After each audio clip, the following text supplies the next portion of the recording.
Jump off that exhausting hamster wheel and into balanced living with Dr. Marissa.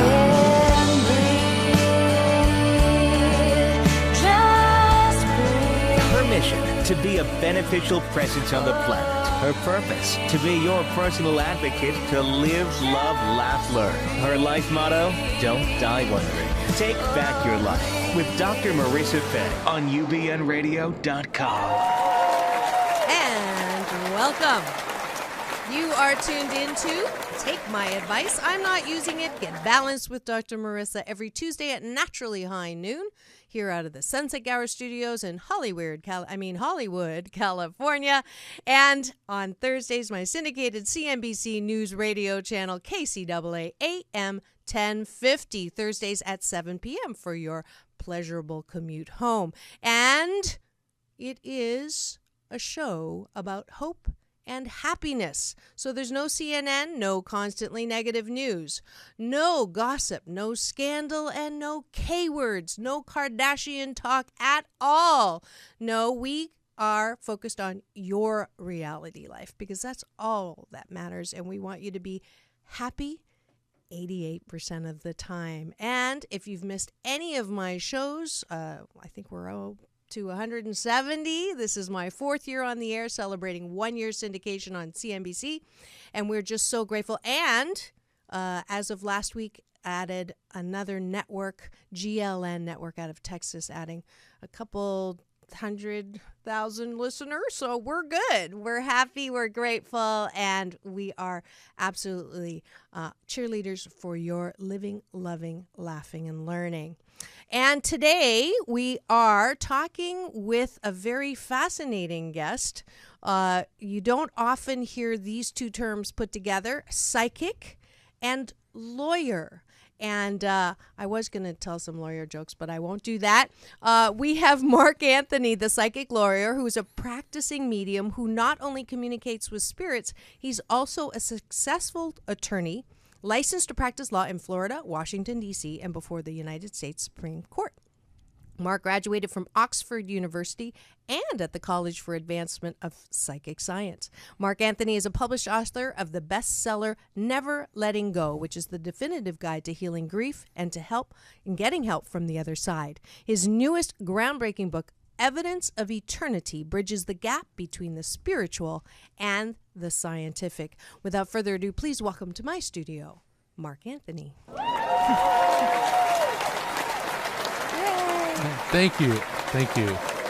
Welcome. It is so nice to be here. I love being back in LA, and it's awesome being on your show. Thank you. Absolutely. So let's just jump right into some definitions because some of my listeners may not know. Well, yes. I think they all know what a lawyer is, but if you're lucky, you don't, but most people do. Yeah. So on the psychic side, what is a psychic medium?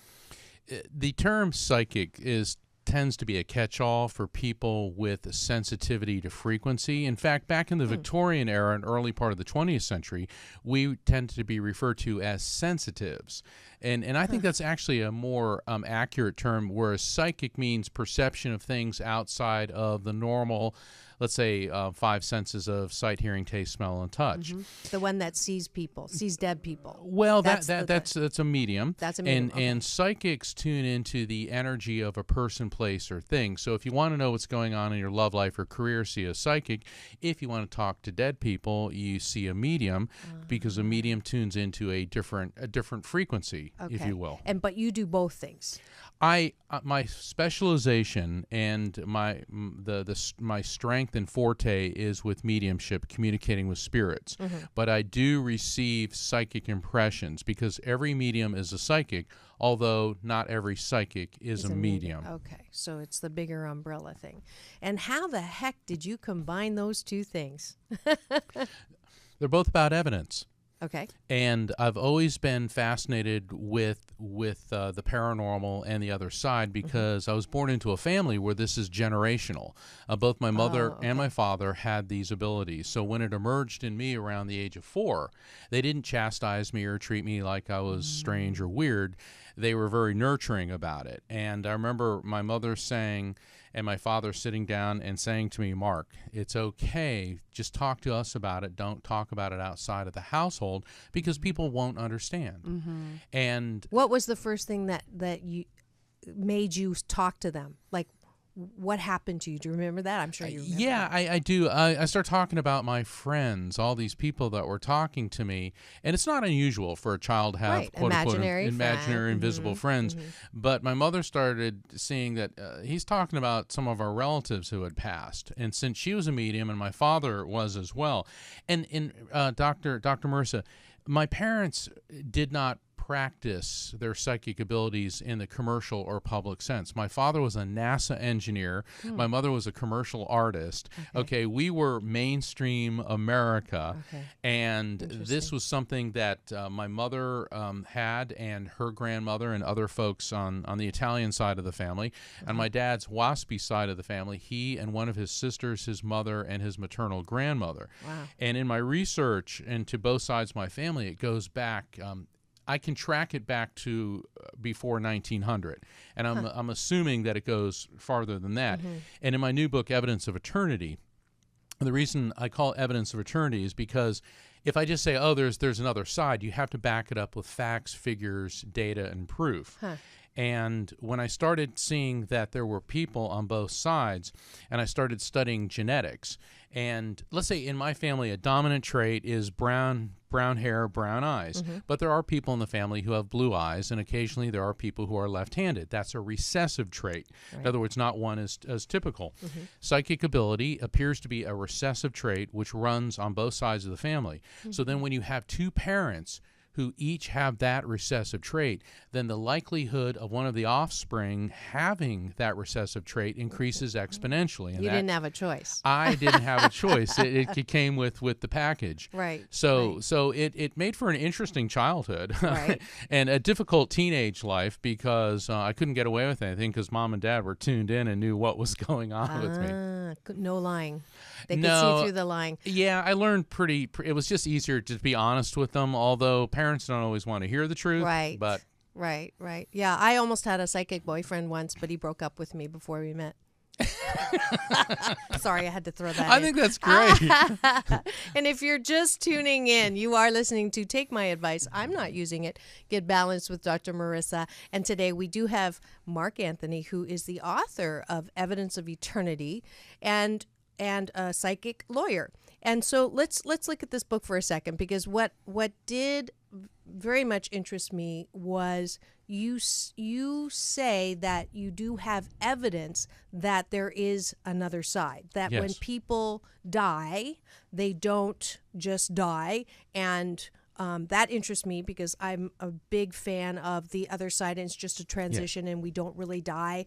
And we make way too much of a big deal about it. One of my teachers is Abraham Hicks through Esther. And you're familiar with that? Oh, absolutely, okay. yes. And so for me, of course we feel some loss, and of course we are sad because they're not in this dimension anymore. Like my father died when he was 70 of lymphoma.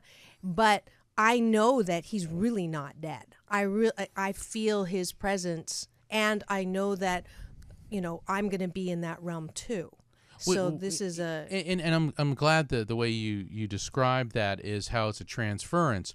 And one of the premises of Evidence of Eternity is that faith and science are not mutually exclusive, but they're on the same page. And we're now getting to the point in our understanding of theoretical physics, quantum physics, string theory, quantum mechanics, chaos theory. Exactly, and frequency. Our understanding of frequency since the time Marconi invented the radio back around, let's say, 1900, and now has literally come light years.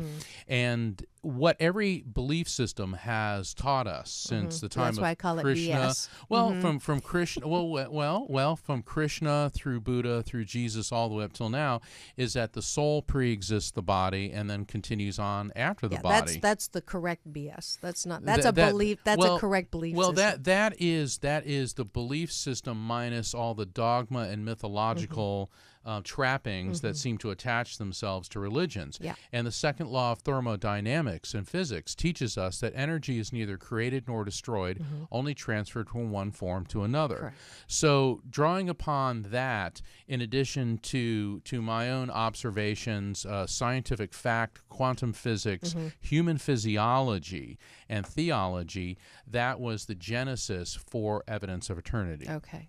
And you've had quite the positive response from this book. It's an international bestseller. It's on sale in every country in the world that speaks English.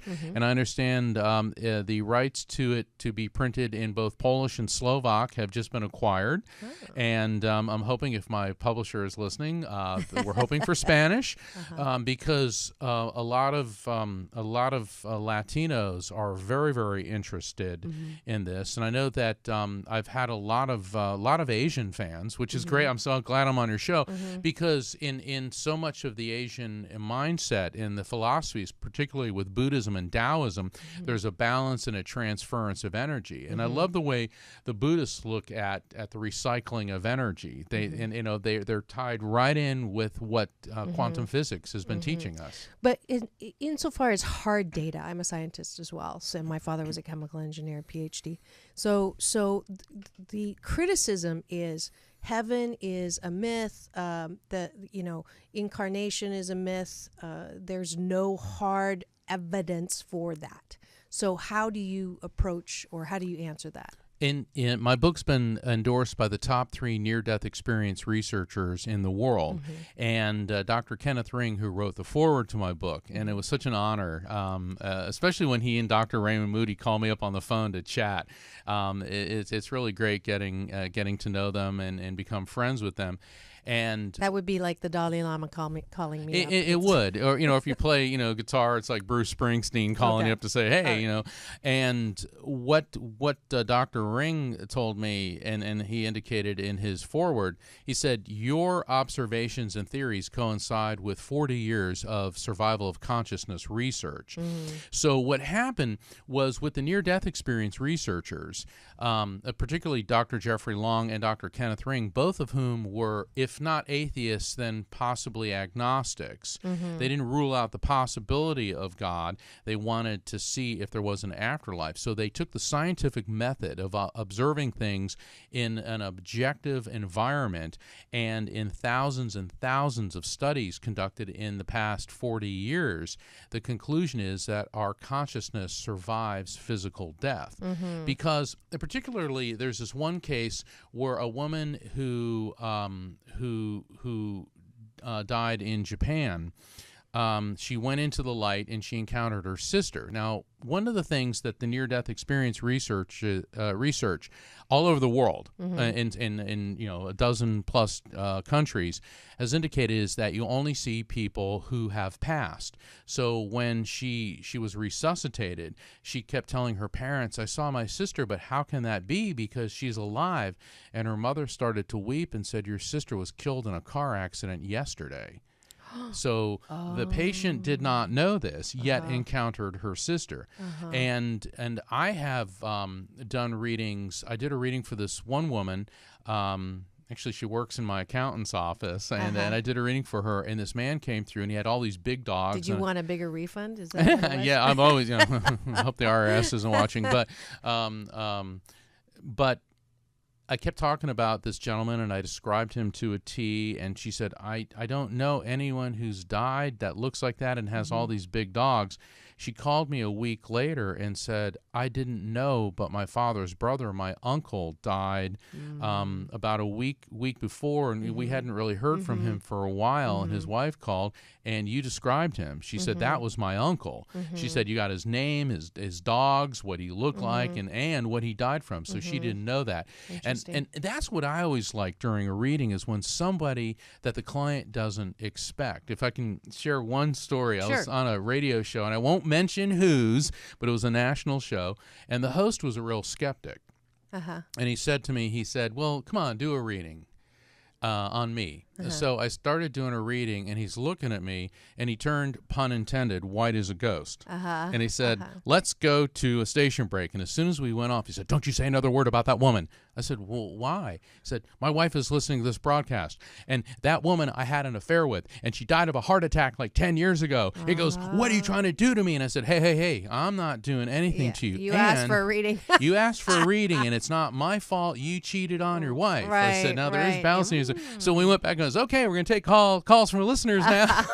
and so you don't always know who's going to come through. And that's what I find so fascinating about what I do. And to me, every reading's a test, every reading's an adventure, and it's also proof of everlasting life. Because when you ask about being a scientist and looking for facts, as an evidential medium, I have to present facts. Like, see, you told me that your father had died of lymphoma at 70. Right. So, see, now I know that. Right. Okay. But if I didn't know that, and I said there's a man coming through, and he looks to be like late 60s, early 70s, and I'm feeling like lumps in my throat, and I start giving you evidence and other facts about him, shared memories between the two of you. Yeah, more than what you would get on the internet. More than what you would get from if I Googled you and said, okay, books, her father died and all this. Yeah. And so, because I do a lot of readings for celebrities, and I like it when they're phone readings and I don't know that the person's a celebrity, or if I do a reading for, let's say, a celebrity's family member and I don't know the connection to them and that particular person. Right. All right, now you dropped earlier the G-bomb, God. Yes. So let's go there for a second. I'm spiritual. I'm not religious, so to speak. They say that people who are religious are trying to avoid going to hell, and people who are spiritual have already been there. So that's my definition. My karma ran over your dogma. Very good. Very good. So there are some who will say, well, so you have the skeptics, like you just mentioned, who are, if you don't, I don't see it, I don't believe it. And then you've got the religious dogmites who say, all of this woo stuff is magic, black magic. It's really not good faith. This really is not faith. This is made up. Trying to snake oil, I guess, is my best. What do you say to that? Like, how do you place, or how do you see God fitting into all this? Well, first off, to all the negative cynics, there's a difference between a skeptic and a cynic. Okay. A skeptic says, I don't know, and I don't necessarily believe, but I'm open-minded to proof. A cynic is, I don't believe it. My mind is closed. You're a fake. You're a fraud. You're a charlatan, and they flood their head. And it's funny because with the cynics, it's like a toddler that learns a word like cold reading, cold reading, cold reading. So they run around saying, how toddlers run around and say the same word over and over without understanding what it means. And that's how I look at them. And there's a difference between people of faith and religious fanatics, and I forgive them. That's what I say to them, because all the faiths teach that we're spiritual beings having a temporary material world existence. And a lot of the dogmatic and fundamentalist religions, what happens is religion is supposed to be a path to God, but all too often it's hijacked by religious fanatics who want to further their own egotistical or political agendas, and therefore they turn it into a justification for anger, bigotry, hatred, and violence. And I always liked something that Gandhi said to a group of British generals. He said, I like your Christ, but I don't like you Christians because you don't act like you're Christ. Yeah, there's a sect actually in the Catholic faith that practices Christ and not Christianity. Yes, and pure love. Well, and religion can be a very beautiful thing. But what people need to understand, and this is one of the things that I go into great detail in Evidence of Eternity, is that God exists in spite of religion, but not because of religion. And that God is an infinite being which we're all interconnected. God is not a white guy sitting on a throne with a scepter Santa. who, Santa, Emperor Constantine, a neurotic, insecure, smiting people for not, needs anger management tithing. classes. Yeah, and it's like, our God is a jealous God. Jealous of what? God is an energy, an intelligence that binds, connects everything and transcends space and time, and really is beyond our ability to completely comprehend, yet so easy for us to comprehend. For when you look in the eyes of someone who loves you, who truly loves you, that you love, and you see that spark, that glimmer that just touches you in a way that is beyond description. The way I'm looking at you now, that is a glimpse of God, because God is pure love, and there's nothing vengeful or neurotic or angry about that. And so God has no religion, but people want to put it in a box. Put it in a box and put a human face. And it's understandable. And it's understandable. Human beings, we like to know. We want to know definitively. Is it right, wrong, good, bad, black, white? What category does it go into? Well, what you see shifts in the very conservative Catholic Church with Pope John Paul II, and more recently with Pope Francis. I mean, a lot of conservative Catholics got all bent out of shape because Pope Francis invited Muslims to the Vatican and prayed with them. And they're like, well, that's terrible. It's like, well, no, that's interfaith dialogue. It's like we all believe in God, but we have different paths. But why don't we all get on the same page? Because God's about peace and love and understanding. Yeah. In God's house, there are many mansions, but mine's in the penthouse and yours is in the basement. So we want to get to a place where we're all at the same, we're all connected, and we all do absolutely love first and foremost. So there is a heaven, or what we want to call another place. There's the other side. And in that other side, did you go through a near-death experience yourself, and that's what spurred this on, or you were just curious as a scientist and wanted to do the evidence? All of the above. When I was about 3, and I do remember this is one of those horrifically traumatic things. We were living in Orlando. My dad got a job in aerospace, so my family had moved from New Jersey to Orlando, and my dad was away on business, and I went into a convulsion, and I stopped breathing. And I remember my mother scooped me up and ran outside in front of the house, and she started crying, "My baby's dying, help me, somebody help me." And an off-duty fireman happened to be walking down the street, and he came over and he started doing chest compressions on me, and the ambulance got there, and they managed to resuscitate me on the way to the hospital. And in the interim, I remember seeing all this, and then I remember slipping into this strange light with these beings that the only thing I can describe them as, they kind of look like outlines of human beings, but they were like liquid. It was like, and now I've seen things like that before in my spiritual connection. You can call them angels or spirits, but at that age, I didn't have a cultural or religious significance to and I'll never forget that. And then all of a sudden I brought back, and I remember people screaming, and they're like, he's breathing, and they got me back. And I remember that. And then my father has had 2 near-death experiences. One when he was a teenager in a car accident, and he said the next thing he knew, he was hovering about 30, 40 feet above, looking down at these cars and all these people pounding on his chest and trying to get him breathing. And another time, he was what they called a Navy frogman, which evolved into the Navy SEALs. And he was on a dive, and he was about 150 feet deep. And all of a sudden his regulator clogged, and he started drowning. And he said he separated, and he said, I went into the light again, and I heard that voice, and they told him, no, not yet, Earl. You have to go back. And the interesting thing is, my dad, having been a teenager and an adult, in both circumstances, we've had long discussions about this. And he said that in both times, he said, I felt so good, so free-floating, and so much at peace that I wanted to go on. And in both times, he said the voice said, you have to go back. So that's what got me started on studying near-death experience and survival of consciousness. And then I saw the parallel between it and what I do as a medium. But the interesting thing about what I do as a medium in near-death experiences, those people come back. The ones I communicate with as a medium don't. So they get to tell us a little bit more about what was it like on the other side. What's it like? And I'm not familiar with all the research, but it is pretty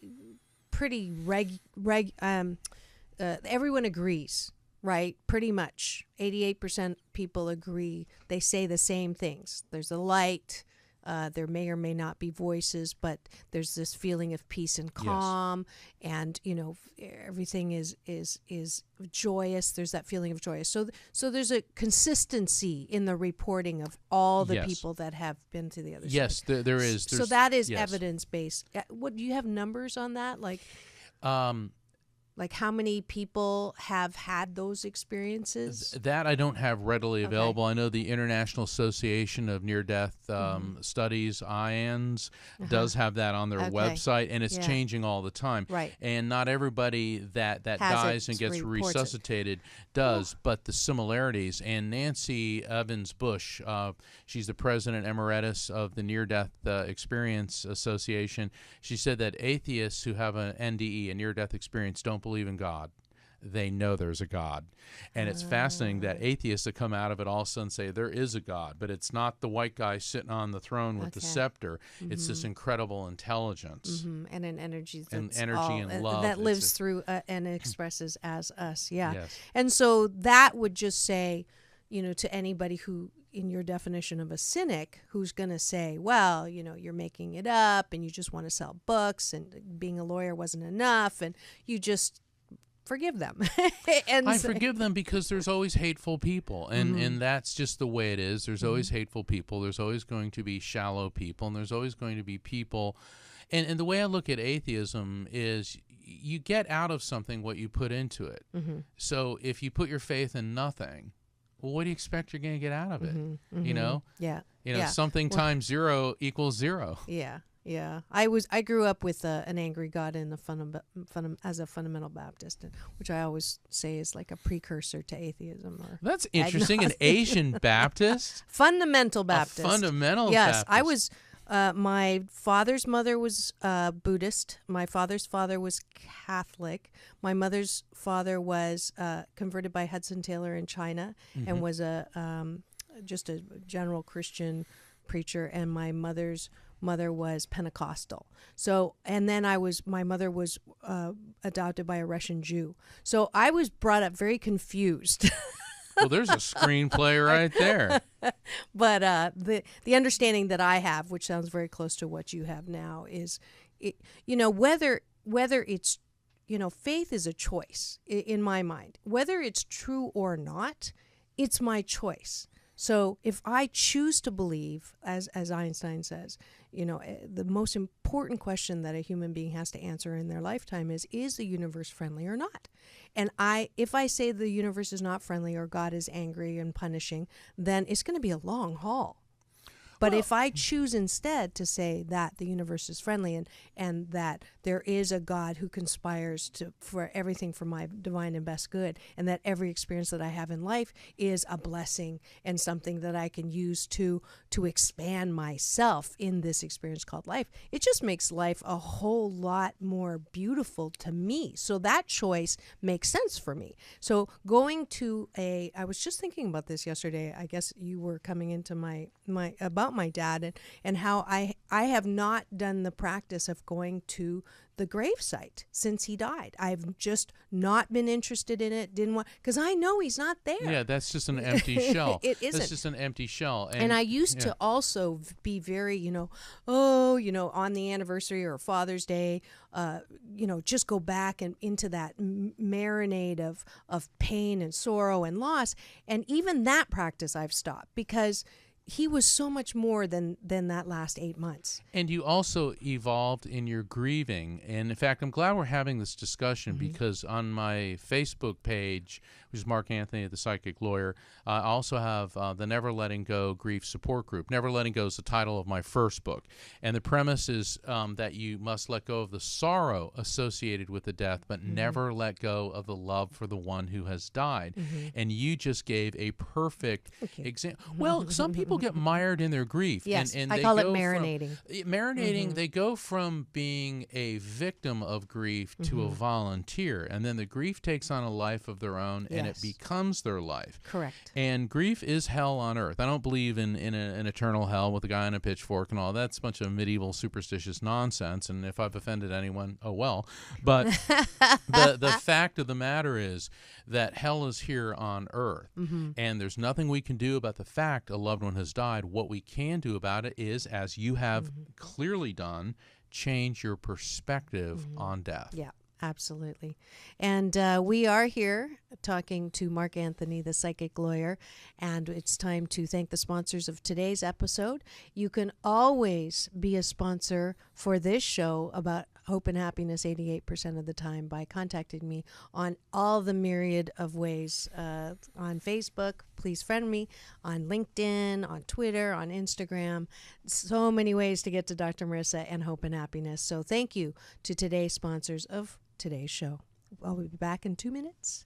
Peace in. Are you tired of dealing with your loved one's addiction to drugs and or alcohol? Are you ready for a solid recovery program that is licensed by the state of California and CARF accredited, that is delivered by an experienced, professional, and caring staff that have a personal experience in recovery? Then call Anaheim Lighthouse at 877-959-5909. That's 1-877-959-5909 today to shine your life light again.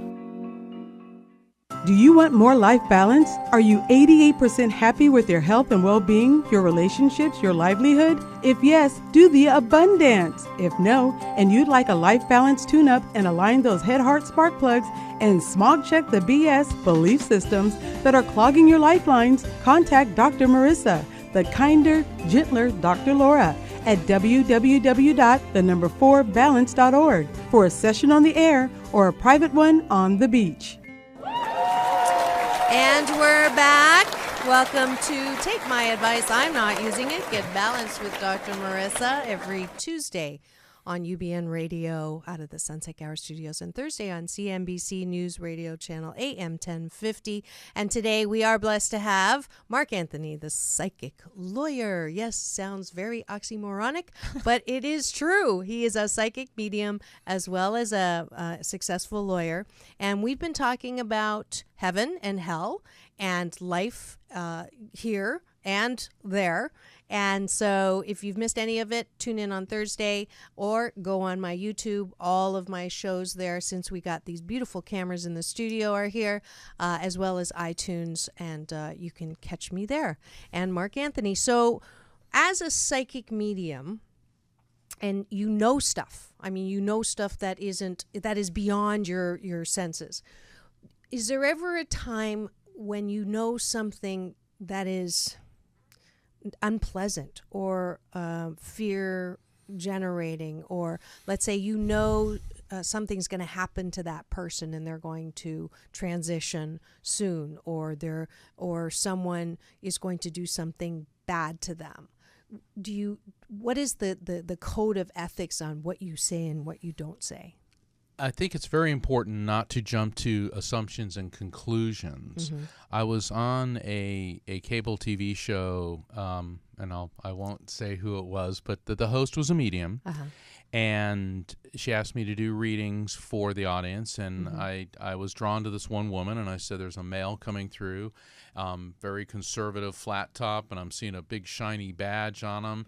And she said, well, my father was a police officer. Okay. And I said, and I'm hearing the word shots. Well, the other medium sprang up on her feet, and she said, I hear shots too. He was shot and killed in the line of duty. And before I could say anything, the audience member said, well, no, he was in a bar with his friends doing tequila shots, and he got a heart attack and dropped dead. And the other medium goes, oh my God, and I explained that it's very easy to hear shots and let your mind fill in the blank that because he was a police officer, therefore, when you hear shots, he must have been shot.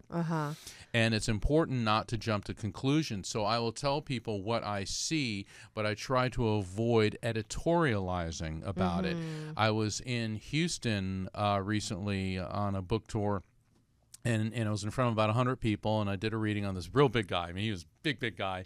And I kept saying, I'm seeing bats, the creature a bat. Mm-hmm. That's kind of a strange thing. And as I keep seeing bats, and he's looking at me, he goes, no, nothing with bats. And his wife was next to him, and she was real sweet and very petite. And I said, you sure? Because your grandfather is talking about bats. No. And so, all right, let it go. Well, then 2 days later, I get this email from him. And it was so funny because as soon as I opened it up, he said, I was the big fella. And I knew exactly who this was when he said the big fella, because I'm 6'1". I'm looking up. He was like 6'5". This guy was huge. And he indicated in his email that he had a terrible phobia of bats. And I thought, oh, I got it. He goes, but there's more. And I blank you not, that when I came home, there was a bat flying around in my house. And he said, and I screamed and I ran. And I'm thinking this huge guy screamed. He ran out my house. My wife had to catch it. And so she's running around with the towel, and she finally caught the bat and brought it out. And he said, I wouldn't go near the house until my wife, who was like half his size, caught the bat.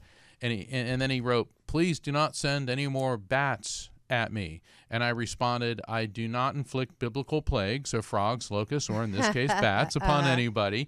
And you just see it. I just you saw it. You don't control it. You don't voodoo doll it. I don't. And in fact, in chapter 1 of Evidence of Eternity, which is entitled Spiritual Situational Awareness, and in Evidence of Eternity, I introduce new terms and concepts to redefine spirit communication in the 21st century, because too many of our terms have been coined in the Victorian era, where our understanding of spirit communication, I talk about multiple meaning messages, frequency beacons, the levels of the other side, the collective consciousness disconnect. There's a whole slew of new terms. In fact, I refer to spirit communication as interdimensional communication. That would make sense. That's what we're doing. Does it ever scare you? Never. When you get that feeling, or you know something, it doesn't feel. How does it manifest? Like, do you get flushed? Do you where do you see it up here? Different all the time? I see things, hear things, and feel things. Okay. In fact, last night when I was here with my manager, we were out to dinner with a member of a celebrity family, and so I can't say who. And all of a sudden, I got this tingling sensation. And it's like cold chills going up down my spine. And what it is, a spirit is pure consciousness. So their energy is interphasing with mine, and I receive an electrical physiological response, which is similar to the flight or fight response of the cold chills. That's why a lot of people, when they encounter a spiritual entity, feel and conclude and make the assumption that it's negative, because they're getting that electrophysical response, as opposed to recognizing, oh, a spirit's around. Okay. Do you feel any now? I always feel something. You all... Well, I didn't ask about that, but do you feel this is any... a G-rated show. Yeah, today is next week is last week wasn't a G-rated show, but I mean, seriously, do you feel? I know we're not going to do a reading, but do you feel anything in here? I feel something. Well, what I like about this particular studio, and I have been here before for other shows, is it's really got a good energy. And it's nice because there's a lot of spiritually themed shows here, and so matter retains energy. And when the energy is good, you get a good vibe. When the energy is negative, you get a bad vibe. Ergo, that's where haunted houses come from. Okay. If there's a murder or a traumatic event, it's like an echo. And it doesn't necessarily mean that a sentient entity is there. And sometimes a haunting is no more a spiritual entity than an echo is a human voice. Have you been to John of God in I am Abyssinia? I am aware of him, but I have not been to him. He's a fascinating person. Yeah. So I've done a lot of study. There's a TV show that we have in development known as The Psychic Explorer, and because I've traveled all around the world, from the Far East to Europe to South America, Central America, and other places, on a quest, if you will, to develop evidence of the afterlife from varying cultures. And that's why John of God, I've studied about him. Also, a lot of the sites in Europe, like Medjugorje and Lourdes and Fatima, have had fascinating things. India is a treasure trove of metaphysical experiences. In South America, and I write about this in Evidence of Eternity on the chapter on interdimensional communication, I witnessed an exorcism by a witch doctor in the Amazonian jungle, and that was pretty cool. That was pretty cool, and something I'm going to write about in my next book is when I visited Machu Picchu with a voodoo high priestess, and she did a whole ceremony at the Temple of the Sun at night, and that was quite the the only thing missing from that was Shirley MacLaine and a UFO full of aliens. It was a pretty cool experience. I'm going to ask you a personal question. Are you married, girlfriend? Relationships? I'm currently single. You're currently single. Have any of your past girlfriends been uncomfortable with this psychic part of you? Is that what broke you up? Did you ever see the movie Hereafter? Yes. With Brad Pitt? Yes. Out of all the movies about psychics, his interpersonal relationships and how they can go wrong, I felt that was the most accurate, because a lot of people want readings, and in that movie, this woman that he was dating wanted a reading, and her father came through who had molested her as a child and then dropped him like a ton of bricks. So there are some people who are afraid of this, and then others who they're a bit disingenuous because they're more of the groupie mentality. So I base my personal relationships on people getting to know me as Mark, as opposed to Mark the mystic or the psychic explorer or the lawyer. Yeah, I know. When I got out of law school, I remember my professors telling me, they say, "Oh, watch out." And what people don't realize is when you graduate from law school, when they give you your degree, they do not give you a trust fund with it. So people immediately assume that because you're a lawyer, you're somehow rolling in dough. You know? Well, it's an interesting, because lawyer has its own reaction to it, and then psychic medium is it's almost diametrically opposed as a reaction, so you don't know where to go with it. People don't, but both are predicated on evidence and on helping people. As an attorney, I help people through some of the most horrific things. I mean, losing a child, getting arrested. I mean, there's all types of things. And people blame lawyers for the woes of society. It's our clients who create the woes, and then they come to me and say, "Look, I have spent the last 20 years of my life as a criminal, a junkie, a wife beater, and a predator, and you need to fix it next Tuesday at 3:45 at my violation of probation hearing." Right, yeah.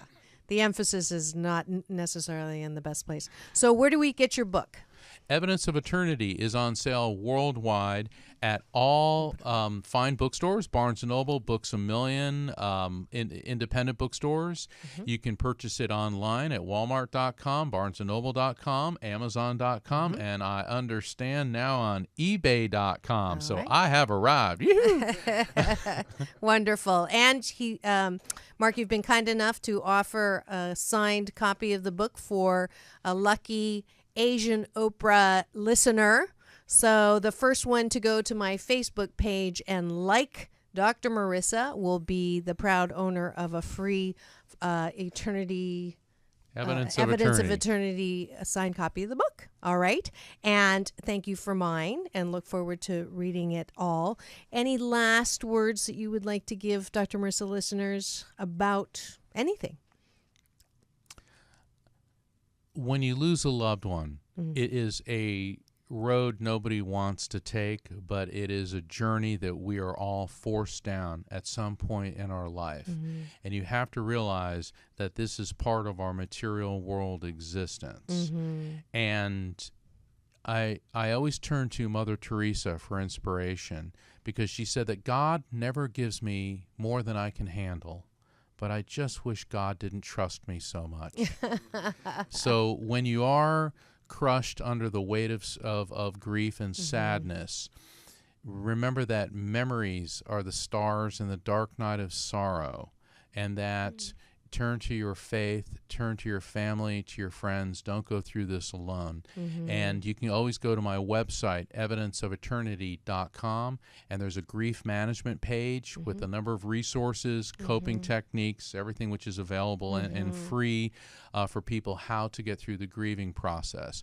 If you would like to make a connection with your loved one, on the book a reading section, most of the readings I do are actually over the telephone. My clientele is worldwide, and that's an important therapeutic step on the journey through grief if that is something that you're open to and feel will help you. Wonderful.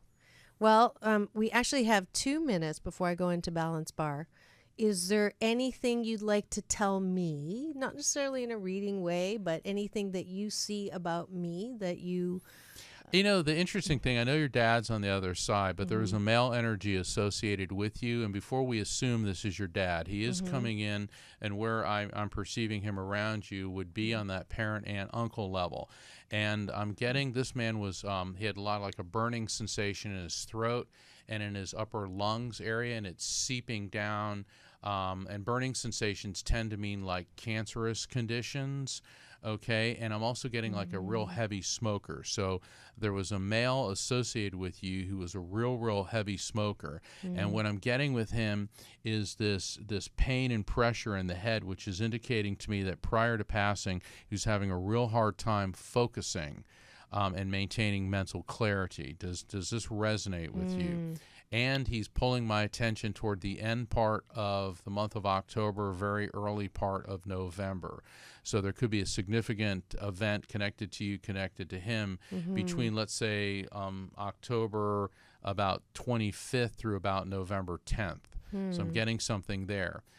And there may be a big change for you coming in that time frame, is what I'm getting. It's toward the end of autumn. Okay. Yeah, I'm running through the significant males in my life, and no one exactly matches that one. That's okay, because a lot of things that come through in a reading. Does that make sense to you, Tony? Oh, wow. All right, Tony, go ahead. On. Do the mic. All Hold right. On. Okay. See, we were talking before people we don't expect to come through. Go ahead. Yeah. Oh my. It was, if I'm right, it was my grandfather who died in October of lung cancer because he was a 5 packs a day cigarette smoker. Okay. This is for those of you who, that's And Tony Sweet, who's couldn't think operating as my at the sound engineer today, and he's the owner of Universal Broadcasting Network, and I love him. And he's here unusually because Jarvis is at his 50th father's... excuse me, Sorry. are you having some type of issue with a motor vehicle or a car? Because he's focusing on the front end of your car. I don't know if you need your tires aligned or had some work done on it recently. But I do need to put No. air in a tire. This is that was this probably is her. My That's yours. See, they're double teaming me now. So I got your grandfather, and now I got your dad, the front end of your car. So what happens is I wish we had more time. They come in tandem. All right. that's so funny. So hold on. Your father, get your car fixed. Oh, no, I'm buying a new car. You're buying a new car. Yes, All right, because get that. mine had an unexpected $5,400 stop on the 110 North. And your dad says that you don't, or excuse me, your grandfather says that you don't really need to worry so much about your romantic life because everything's falling into place. Oh, nice. He basically says, don't try so hard. He says a little aloof goes a real long way. Oh, interesting. I can play aloof. Yeah. No, but hard's always good. I can't believe I just said that. Oh, so we are at the end of the show. Thank you so much, Mark Anthony, for coming on and enlightening us with Evidence-Based of Eternity, a book that is on sale everywhere, and some things that I did not know about lawyers and psychic mediums. So thank you so much.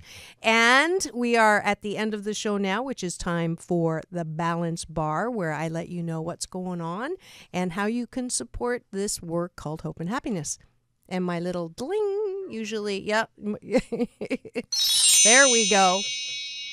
So the Balance Bar, let's see, August 8th is the date for my balance retreat on the beach. So in the spring, we are in Sedona, And in August, we'll be on the beach. So please go to my website for balance for more information on that. Look forward to meeting you on the beach for that. And don't forget, 21-day fast from complaining with Dr. Marissa started its 5th year, July 1st. So you should be well on your way. If it's not too late to join, go to my website again and join that and get your certificate. So next week, we are doing another call-in episode with Dr. Marissa, the kinder, gentler Dr. Laura. So if you'd like to have your life tires balanced and your critical thinking smog checked, please contact Jarvis Essex or myself, and we'll get you on the queue so you don't have to wait in line. And that's all for today's episode of Take My Advice. I'm not using it. Get balanced with Dr. Marissa Pei. That's P for positive, EI. Remember, it's all about balance. Peace in and peace out.